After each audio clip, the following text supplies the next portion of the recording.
दोस्तों, भारत अब ऐसा कदम उठाने जा रहा है जिसने पूरी दुनिया का ध्यान खींच लिया है। इजराइल के साथ मिलकर भारत ने ड्रोन टेक्नोलॉजी में ऐसा निवेश करना शुरू किया है जो आने वाले वक्त में पाकिस्तान और चीन दोनों के लिए बुरी खबर साबित होगा। ऑपरेशन सिंदूर की सफलता के बाद अब हेरोन ड्रोन की नई खेप के लिए ऑर्डर दिए जा रहे हैं। खास बात ये कि इनमें से कुछ हेरोन ड्रोन स्पाइक NLOS मिसाइलों से लेस किए जाएंगे। ऐसा होने पर ये ड्रोन दुश्मन के ठिकानों को सीधा निशाना बना सकेंगे। आपको बता दें कि भारत ने हाल ही में हेरोन मार्क 2 जैसे उन्नत ड्रोन भी हासिल किए जो सैटेलाइट कम्युनिकेशन से लेस है। इसका मतलब ये है कि ये ड्रोन लंबी दूरी तक लगातार उड़ान भर सकते हैं और बड़े मिशन को अंजाम भी दे सकते हैं। हेरोन ड्रोन ये नाम आपने कई बार सुना होगा, लेकिन असली धमाका तब हुआ जब मई 2025 में पाकिस्तान के खिलाफ हुए ऑपरेशन सिंदूर में इन ड्रोन्स का इस्तेमाल किया गया। उस ऑपरेशन ने साफ कर दिया कि भविष्य का युद्ध बिना ड्रोन के सोचा भी नहीं जा सकता। हेरोन ने वहां के दुश्मनों की पोजीशन, उनकी मूवमेंट और हर हरकत को इतनी सटीकता से ट्रैक किया कि पूरा मिशन बेहद आसान हो गया। कुछ रिपोर्ट्स के मुताबिक इसी ऑपरेशन के दौरान हेरोन ड्रोन्स ने 200 से ज्यादा घंटे तक की नॉन स्टॉप निगरानी की। यही वजह है कि अब भारत ने फैसला किया है कि हेरोन ड्रोन्स की संख्या और तेजी से बढ़ाई जाएगी। आज भारतीय थल सेना, नौसेना और वायुसेना तीनों हेरोन का इस्तेमाल कर रही है। चाहे ऊंचे ऊंचे पहाड़ हो, थार का रेगिस्तान या अरब सागर और हिंद महासागर का विशाल विस्तार, ये ड्रोन्स हर जगह लगातार उड़ान भर रहे थे और दुश्मन की चालाकियों पर नजर रख रहे थे। अभी भारत के पास करीब 90 से ज्यादा हेरोन ऑपरेशनल है, जिनमें से कुछ को अपग्रेड कर NLOS मिसाइलों से लेस किया जा रहा है।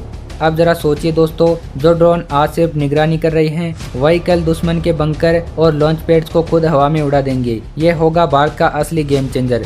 भारत ने हाल ही में हेरोन मार्क 2 ड्रोन भी हासिल किए। ये पुराने ड्रोन से कहीं ज़्यादा एडवांस है क्योंकि इनमें सैटेलाइट कम्युनिकेशन सिस्टम लगाया हुआ है। इसका मतलब है कि ये ड्रोन सिर्फ सीमाओं पर ही नहीं बल्कि 1000 किलोमीटर दूर तक लगातार मिशन चला सकते हैं। एक अनुमान के मुताबिक हेरोन मार्क 2 की एंडोरेंस यानी लगातार उड़ने की क्षमता 45 घंटे से भी ज़्यादा है।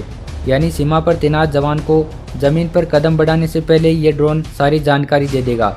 इतना ही नहीं, भारत ने प्रोजेक्ट चीता भी लॉन्च किया। इस प्रोजेक्ट का मकसद पुराने हेरोन्स ड्रोन्स को अपग्रेड करके उन्हें पूरी तरह से कॉम्पैक्ट रेडी बनाना है।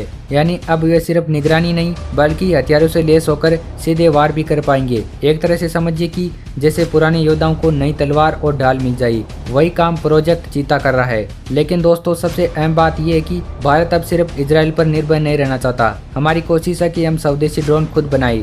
रक्षा मंत्रालय ने हाल ही में 87 नए UAV की खरीद प्रक्रिया शुरू की है, जिसमें भारत की दिग्गज कंपनियां HAL, अडानी डिफेंस भी शामिल है। आने वाले वर्षों में इन कंपनियों के सहयोग से भारत अपने लिए खुद ड्रोन बनाएगा।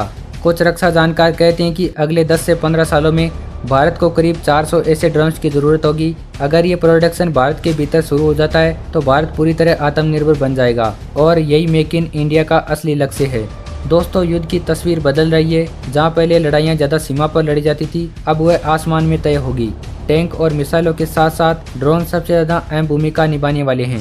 आंकड़े बताते हैं कि दुनिया भर में अगले 10 साल में ड्रोन डिफेंस मार्केट का आकार $60 बिलियन से भी ज़्यादा का होने वाला है और भारत इस रेस में पीछे नहीं रहना चाहता। तो अब सवाल आपसे हैं, क्या आपको लगता है कि ड्रोन तकनीक आने वाले समय में युद्ध का चेहरा बदल देगी? और क्या भारत को ज़्यादा फोकस अपने स्वदेशी ड्रोन पर करना चाहिए या फिर इजराइल जैसी टेक्नोलॉजी से हाथ मिलाना चाहिए? अपनी राय कमेंट करके जरूर बताइए।